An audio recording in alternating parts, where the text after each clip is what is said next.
rin pong umikot na balita, no? Marami ring grupo ang tumutol, no? In fact, I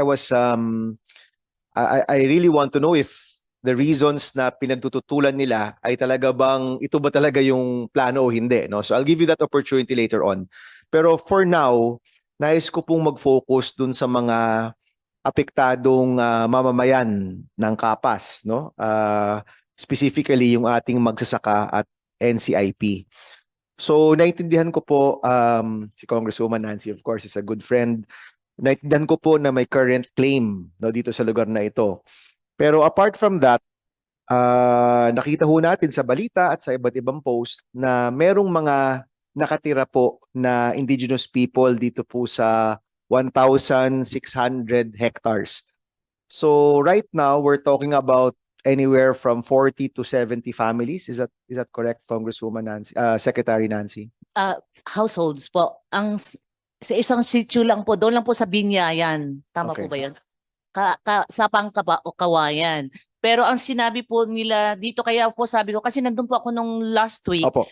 sinabihan ko kasi na talagang mag-census yung mismong, i-validate mismo ng NCIP, pero ang nakukuha po nila ay galing muna sa chieftain. Ang sabi po ng chieftain ay 75 households but 300 families sila. So, kaya nga po sabi ko na siguro ay bababa na lang din po talaga ako para makuha talaga yung exact Yes. number talaga. Opo. Para Ito rin kami naman talaga yung, yung mag-ano. ito rin po yung request ni Senator Yes. Pangilinan at iba ho namin kasama. So, kung times 5, masabi ho nating mahigit 1,000 tao.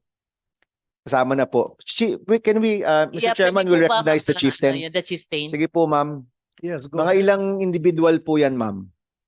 Hello po. Magandang tanghali po. Gandang tanghali po. Kung i-times 5 po, mahigit po kaming 1,000 talaga. Okay. So, So, lahat-lahat po, ang census namin talaga dun sa Sapang Kawayan, sa 1,000 kami. So, ngayon lang po kasi nakikita ng BCDA na 14 house lang kami. 2013 pa po yung census nila. Paano po ngayon nag-aaral yung mga may dapat nakatira doon? Siyempre, wala po sila doon. So, hindi ko naman po inaano yung konti lang po yung nakikita nilang bahay doon sa sitio namin. So, ngayon po, nagre-request po si chairperson na i-actual po namin. Sige. Bababa po siya doon para malaman lahat kung paano po ang mga katutubo pong andon. opo. So, magandang plano po yan, no? Meron tayong eksaktong numero, no? Kung ilang pamilya po yan, ilan po yung apektado. Pan po doon sa mga magsasakang matamaan po ng sitio Sapang Kawayan. Aabot po tayo sa magsasaka, no? Nasa Opo. NCIP pa lang, nasa IP pa lang po Opo. tayo. Baliban po doon sa Binyayan.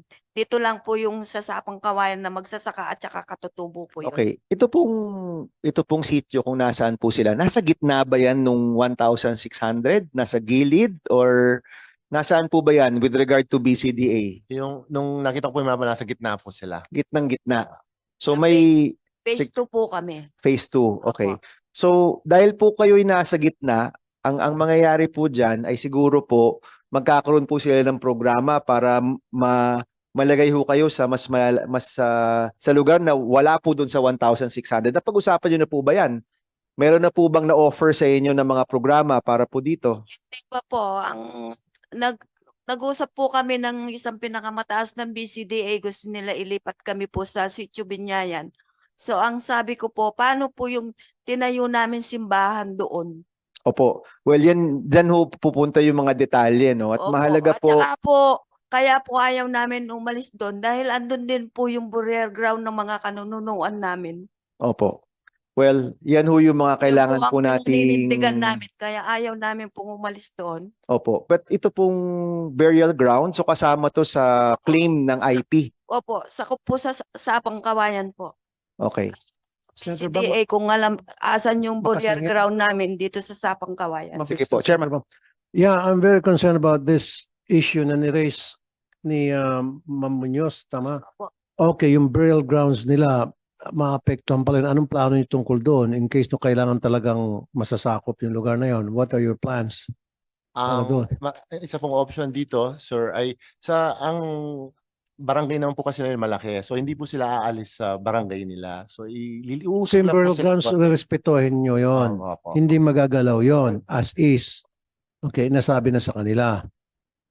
Pa po Have kami you- umabot sa ganung dialogue po. Bali, ang mangyari po niyan, sabi ni Ma'am NCIP, gagawa kami ng actual na inventaryo po ng mga properties and communities po doon. Thank you, Senator Bam. Yung inyo pong 70 households, no? Wala pa sigurong isang hektarya o 2 hektarya yan, no? Kasi kukonti lang naman no? Kukonti lang naman yung mga households dito. So maganda po siguro na in the next hearing, meron ng talagang plano. May dialogue na nangyari, may agreements na nangyari, at may commitment, no? Dito po sa mga IP, at of course, dapat si Mayor po nandoon, no, during these commitments. Alam po, kailangan po talagang maghanap ng solusyon po dito. Now, Chairman, gusto ko lang pong banggitin, I already have the go signal from Senator Ejercito. Ako po yung mag-handle ng budget ng DTI at ng BCDA. So wala ho silang choice. Magkikita-kita ho talaga tayo ulit, no? Siguro po by September, pag panahon na po ng budget, magkikita tayo. At siguro po kung merong programa para po sa kanila, nasa budget nyo rin po yan. Tama po, no? So maganda ho talaga mapag-usapan na makahanap po tayo ng solusyon. Because we do want to see this facility up. Pero at the same time, hindi naman po ganun karami ang mga apektado. Sana po ay may maganda tayong plano para sa kanila or agreements man lang, no? Sige po, so ang commitment po natin kapag umabot na po tayo sa panahon ng budget, dahil ako po yung mag-handle ng budget ng BCDA at ng DTI, ay makita ho natin, no? Kung magkano ba talaga yung nakalaan para po sa tulong sa ating mga kababayan. Now, Mayor, yung ating magsasaka naman, ilan po yan? Ilang pamilya po yan? Based po doon sa dialogue namin with BCDA, ang sinabi po is 182 for the first phase covering 580 hectares ata. Pero sa record po namin, although hindi po namin ma-plot, yung mga RSBSA registered farmers po namin so far, nasa 266 na po yung affected. Na tao po na pamilya? Tao po. Farmer Tao, po. okay. Farmer. So about 1,000 plus na IP and about less than 300 na magsasaka. Sila po yung nakatira rin po doon o doon lang po sila nagsasaka? Nagsasaka lang po. Okay. So yung lupa pong yan, ito po'y pagmamayari ng BCDA. Tama po, no? So Opo. pag sila po'y nagsasaka dyan, wala ho yung, kumbaga walang paalam po yan sa BCDA. Nadatnan po sila ng BCDA. So nandun na po sila. Okay. So yan naman po, ang hanap naman po nila, hanap buhay. Opo. Kasi hindi naman po sila nakatira dyan, no? Opo. Okay. So, sige po, Mayor. Kung pwede pong ipakiusap sa BCDA at total po, nasabi niyo po na kayo nga hawak sa budget ng BCDA. Sa mga farmers po na na-displace po dito sa loob ng New Clark City, ang financial assistance pong binibigay ng BCDA is 300 pesos per square meter, which is 300,000 per hectare. Yun po ang binibigay. Ano po yan? Pangako o binibigay po yan Binibigay po. ngayon? Binibigay po. Kung pwede po Okay. sana namin ipakiusap that because that rate was 10 years ago. Kung pwede pong itaas, kasi tumas na po yung fuel, kung pwede pong gawing 500 pesos per... Mayor, pwede bang paki-explain, Mr. Bingkang, ano yung assistance na yun? Ano, in what form yan? Yun po yung financial assistance. Kasi po, tama po kayo, sangayon po si Mayor na ito po ay public land. And under the law po kasi, ang pwedeng financial assistance, hindi po pwedeng bayaran sila kasi po public land. Under the law po, ang pagkakaalam ko po ay under UDHA law, ay 60 days of minimum wage lang po ang pwede. So mababa po yun. So gumawa po kami noong time ni Governor Yap, Congressman Villanueva at Mayor Rodriguez, yung kapilido ni Mayor noon, ng financial package. Yung po yun ay 30 pesos. Kasi ang pinakamalapit po kasi tinignan namin sa PISAM, sa NAPOCOR, na iba pang government agencies kung paano ina-handle. So hindi sila nagbibigay. Ang pinakamalapit po na nakuha namin noon ay yung, sir, alam niyo po yun, yung Kapas Shrine. Monument. Apo, Kapas Shrine. Na nandun din sa loob ng BCDA. 5 pesos po yung binibigay. So, Apo. binibigay para... Sa mga affected po. Kasi tinayo po yung Kapas Shrine. So, meron pong farmers doon. So, binigyan po sila ng financial assistance na 5 para lumipat. Opo. Okay. Bali 5 pesos per square meter. So umabot na ho tayo sa ganyang usapan kung Yes. magkano yung bibigay para ho lumipat. Opo. Saan ho sila lilipat, Mayor? Meron naman paglilipatan. Wala po. Basta pag binigay po yung financial assistance, bahala ka na. Bahala ka na. Okay. And ito pong less than 300 individuals, may listahan po kayo niyan, Mayor. Meron po. Sige. So, I'm sure hindi natin ito masisettle ngayon. Opo. Pero magandang magsimula na po yung proseso ng... Opo. Nagsimula na naman. Pero Opo. magandang matuloy po yung proseso ng pag-uusap at ng ano ba talaga yung plano para po sa mga individual. Hindi ho ganito karami ha. Opo. Ano lang yan? Less than 300, less than 1,500. So we're talking about less than 2,000 individuals for 1,600 hectares na potentially napakalaki rin po ng pwedeng maibigay sa ating bayan. So sana po, the next time tayo magkita, at least ako, I will insist the next time tayo magkita ay siguro sa budget hearing natin, sana nandun na, may plano na, napag-usapan na, klaro na, and if possible, with the NCIP and the LGU, meron ng agreements, no? Ayaw ho natin makita na mapapaalis yung mga tao ng basta-basta. There was a press release na walang papaalisin. Nakita ko po yun. Sino po yung nag-commit na yan? Meron ba kayong commitment na walang papaalisin?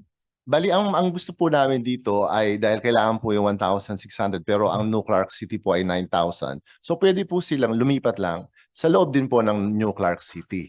No, po, kagaya po ng bahay na tatamaan. Dagdag ko rin po, no, bukod po sa 30 pesos, no, ang tagal po dinisallow din ito ng COA.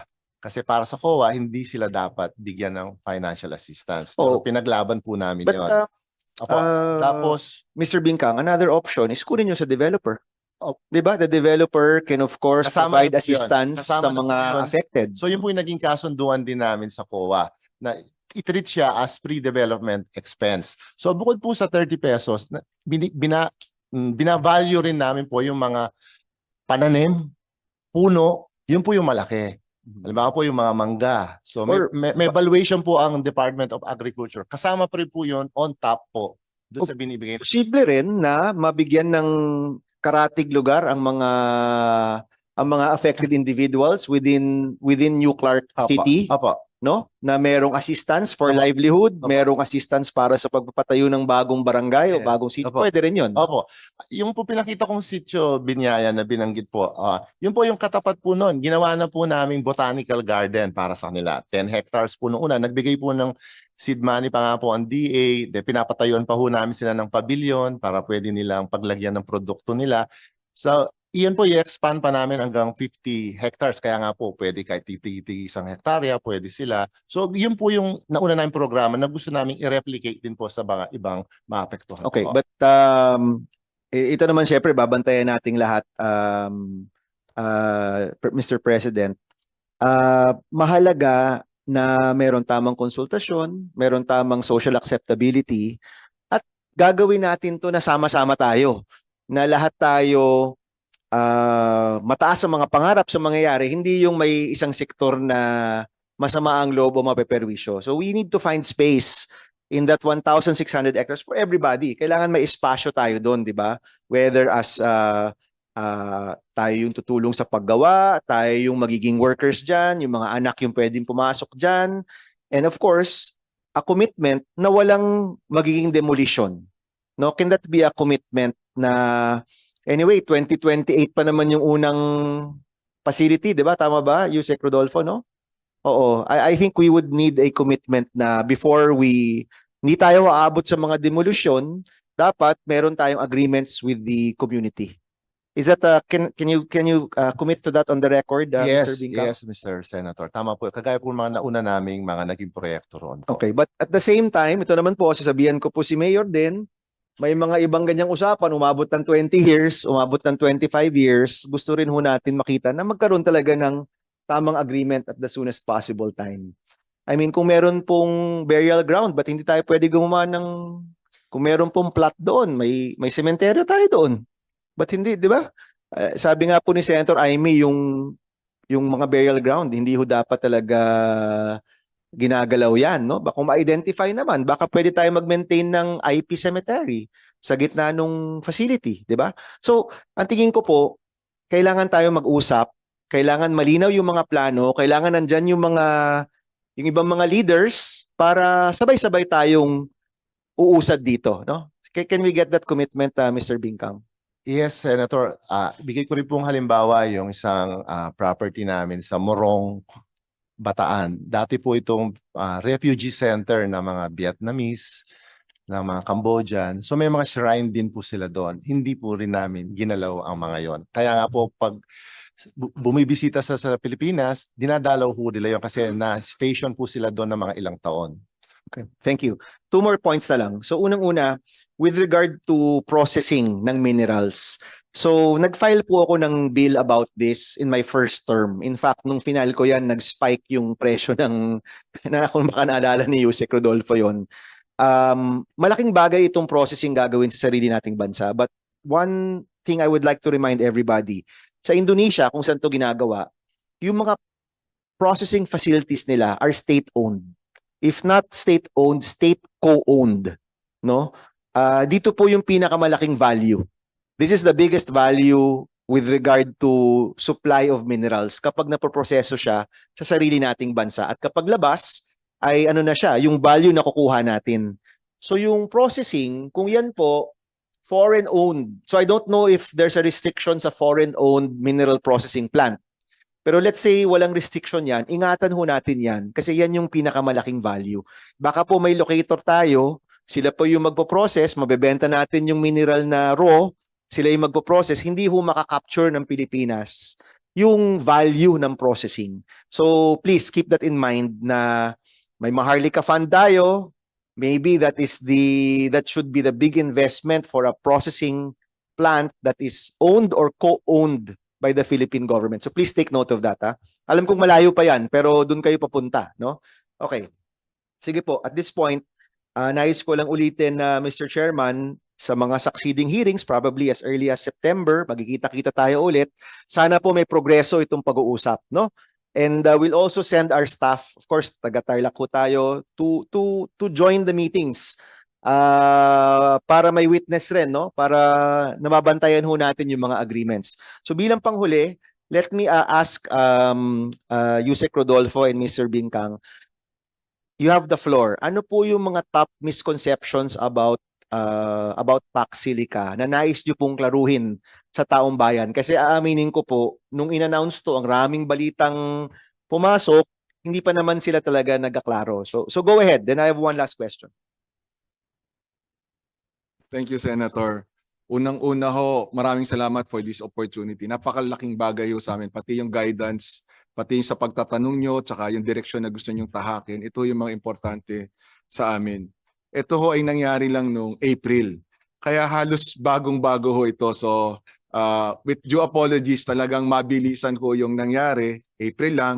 Kaya yung mga roadmap na hinahanap ni Senator Win kanina, na ano ba yung plano natin 2027, 2028, even as we are discussing. Mr. Rodolfo, para mapaiksi tayo, answer directly yung kanyang Opo. question. Number Ano one- mga misconceptions?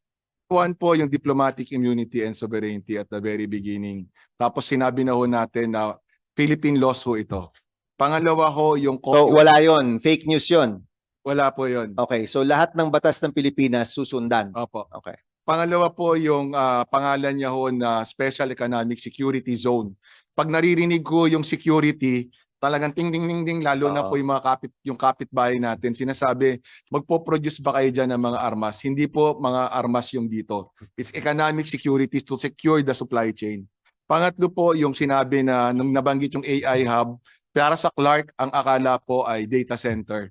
Hindi po, it will be the components that go into the data center. So manufacturing po ito. Manufacturing po, yung dun sa Clark. Okay, so yun yung main. Kayo po, Mr. Bingkang, ano po yung top misconceptions po na umiikot? You have the floor to clarify. Totoo po yun, lalo na po nung data center, na mga malalaking data center. In fact, nasabi ko na po sa isang interview, pati mga anak ko, ayaw to.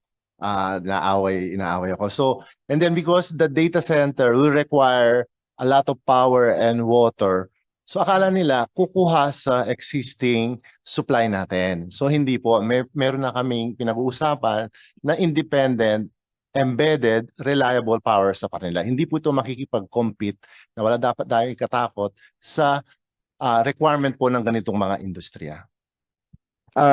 kailan po makukuha yung operational plan, roadmap, operational plan, para yung pinag-uusapan natin very specific. Kasi right now, maraming plano, maraming pangarap, maraming goals, no? But yung talagang specific na ito talaga yung gagawin, ito yung ibubuo, ito yung gagastusin, ito yung papasok na pera. When will we have that? At least the plan, the initial plan, kahit hindi pa final plan, para lang wala nang mga haka-haka ang umiikot, no, Chairman. Yung talagang specific tayo.